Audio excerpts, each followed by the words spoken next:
One of downtown Los Angeles' most prestigious skyscrapers has just gone into receivership. The first step in foreclosure. Could its proximity in downtown Los Angeles near Skid Row have anything to do with it? Let's get into it. Here we go. Headline reads, Bunker Hill Tower, One California Plaza, goes into receivership. And we've talked a lot about San Francisco buildings being sold. Mostly, we've talked about Portland, downtown Portland. Not that one. This one here.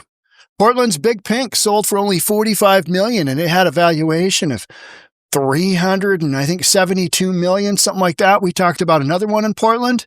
Look at that face there. Oof, what's that guy doing? 88% discount on Big Pink in downtown Portland. Huge difference here. We've got downtown Los Angeles, but we've also got Skid Row. So let's get into some of the numbers. Let's talk about some of the numbers. And you know what? I want to show you first where this sits on a map. All right. So here's where we are at One California Plaza. What do you see here? My yellow indicator. What do you see right here? That can't be good. But Skid Row is right in the middle of downtown Los Angeles. You got Little Tokyo over here. You got the Arts District. You got the Fashion District. You got City West. You got Chinatown up there, Mission Junction. I mean, it's all kind of packed in, right? Echo Park, we talked about that. Dodger Stadium. But look at the proximity. I mean, Skid Row is a, 54 block area. You're just on the outskirts of this with this skyscraper. A financially troubled skyscraper in downtown Los Angeles has gone into receivership as office landlords there struggle to keep their buildings leased. LA is not alone. This is happening in every single major downtown core. Because we had that whole, we're going to send everybody home to work remotely from home forever. Well, office space in downtown is dead. Well, everybody in government and politicians looked at their budgets and realized, if we don't have workers in our office buildings in downtown, we're going to lose a lot of potential revenue. So all of a sudden, return to work, return to office, RTO, return to office has been the mantra, right? We got to get everybody back. We got to get the band back together. We got to put everybody back together because otherwise these downtown cores, which produce a lot of the revenue for paying city bills, isn't there because not only do you have these buildings like this building here, and this is the kind of the tram that goes up to it. This building here has small little businesses at the bottom that operate to fill the needs of the workers going there. You've got all the other businesses in the downtown core that support that. And when you don't have the people in the big high rises, you don't have the smaller businesses. You don't have that whole ecosystem. The ecosystem is not firing on all cylinders. And that's what you've got across the United States. One of the more interesting things that I have seen is since the pandemic in downtown Oklahoma City, and I always talk about that because that's where I go to visit my parents for Thanksgiving, and I'll be doing that again this Thanksgiving, is how empty it is down there. And it's because everybody worked from home and then they didn't, and that's in Oklahoma, right? But you've only got a couple of big downtowns in Oklahoma. You got Tulsa and you got OK City, and that's really all you got. And the way that it's cleared out, and it's not because they've got homelessness, it's because you had that whole, we're all going to work from home forever, even in a Republican city, in a Republican state, in a Republican county, you've still got that. And it's because all these businesses realized, we don't need this office space. What are we doing? And it gave them the mental break to say, okay, we're going to send all these people home. And it's impacted years and years down the road here. One California Plaza, the gleaming 42-story tower on Bunker Hill, that was one of the most prestigious addresses in the city when it opened in the 1980s, has dropped 74% in value from its market peak. 74%. So our other Big Pink in downtown Portland, that had an 88% drop in value. So even though this is geographically close to Skid Row, its numbers are better. LA has not been impacted, even with the proximity to Skid Row. Now, if you're not familiar with Skid Row is an area where governmental entities have often dropped off and or basically pinned in all of society's undesirables, meaning people on drugs, alcoholics, we used to call them winos and bums. All of those people have been dropped off in Skid Row basically for years and years and years. You've got all of the homeless infrastructure there to help these folks, to enable them to continue living their lifestyles. And now you've literally got block after block after block of just utter chaos and, human calamity. You've got shenanigans happening around the clock. I mean, put, 54 blocks worth of homeless drug addicts in an area, and what could go wrong? This will be great. This will be fine. But no. And you've got a building like this that's already impacted by the work from home. Hey, and it's in 74% drop in value from market peak. That is not terrible. That is not awful. We've heard worse. We've podcasted worse. Earlier this year, the owners defaulted on their $300 million debt set to mature in November and faced foreclosure. We've seen some massive, massive defaults. At the request of lenders, a judge-appointed tri-guild, a receivership service, to take control of the 1 million square foot property, Real Deal reported. One California Plaza is appraised at $121.2 million, down from $459 million in 2013, according to a Morningstar credit report. Real estate data provider CoStar said, all right, so where'd they get the 121? Somebody had it appraised. Hey, what's it going to take to get this thing moved? Well, we think it's about 121. That's the market value based on current rents and based on, if this thing was, fully rented out versus what it is now. And actually, the next paragraph here, and I know this isn't sexy stuff, but this is literally what's going on in these markets.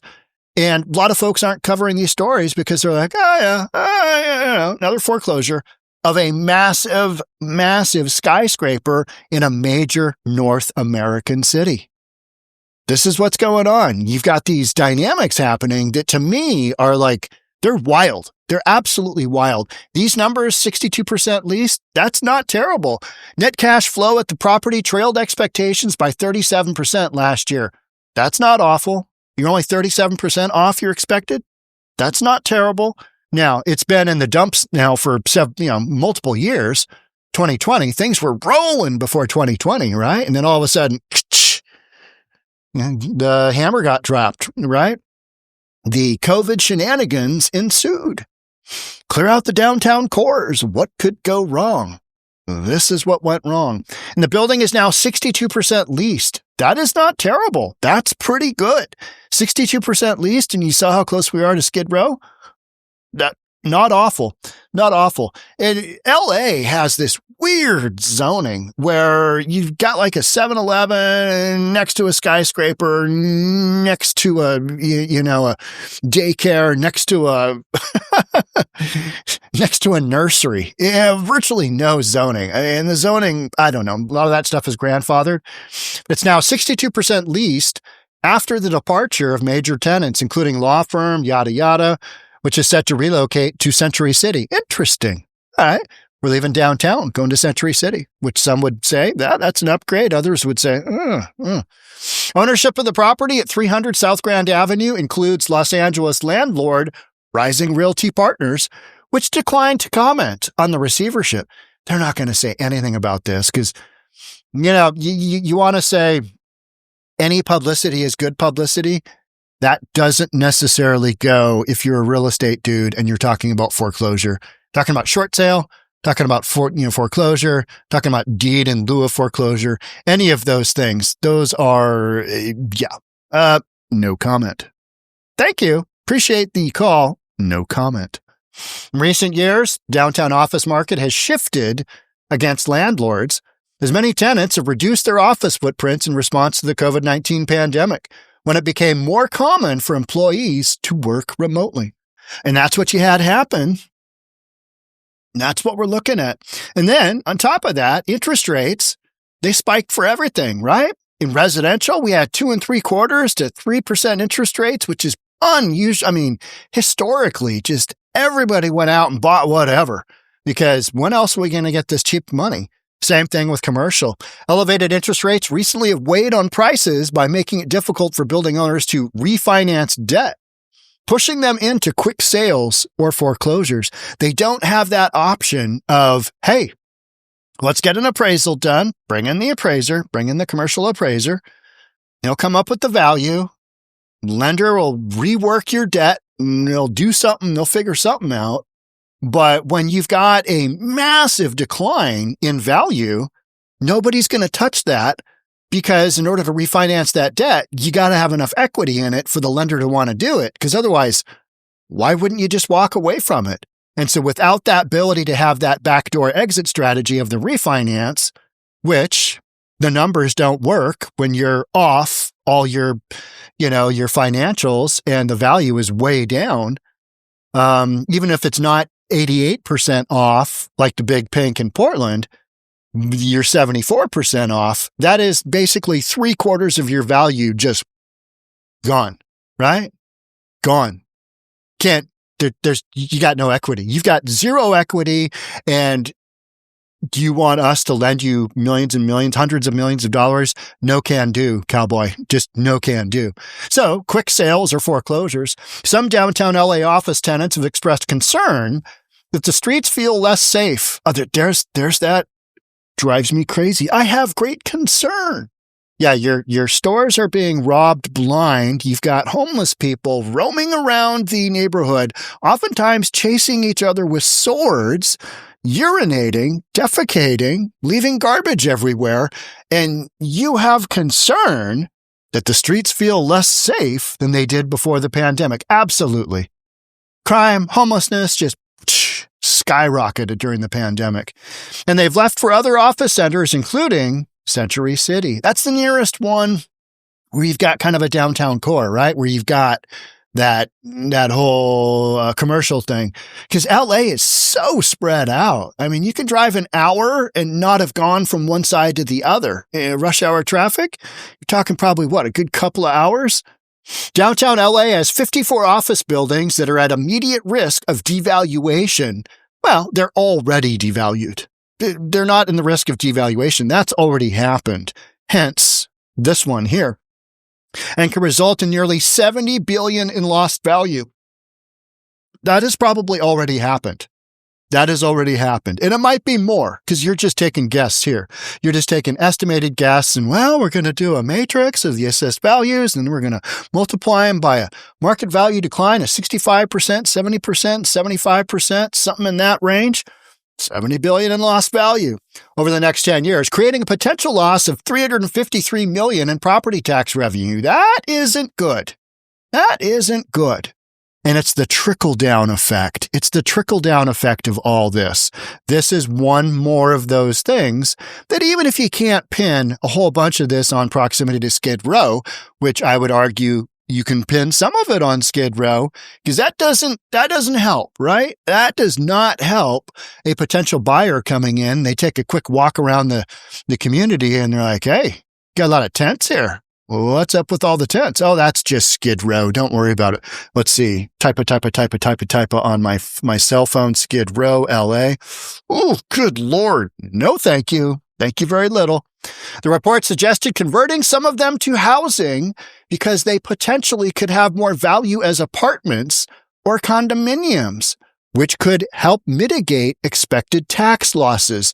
These are all just ideas that the reader of the author of the report, or, hey, let's get them some more reading here.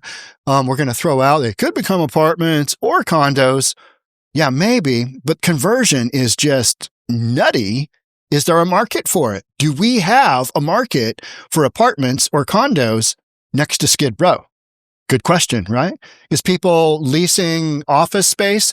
They don't have to live there. They don't have to be there at night. People in apartments? They do, right?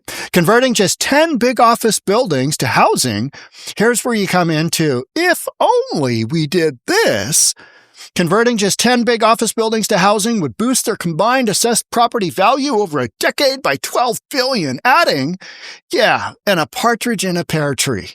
Right? And it's like, okay.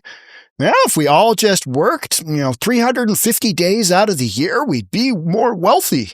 But good percentage would fall, over dead of a heart attack. But never mind that. If we just converted them into housing, gas company Tower and Bunk Hill sold for around $200 million to LA County last year, down 68% from a $632 million valuation.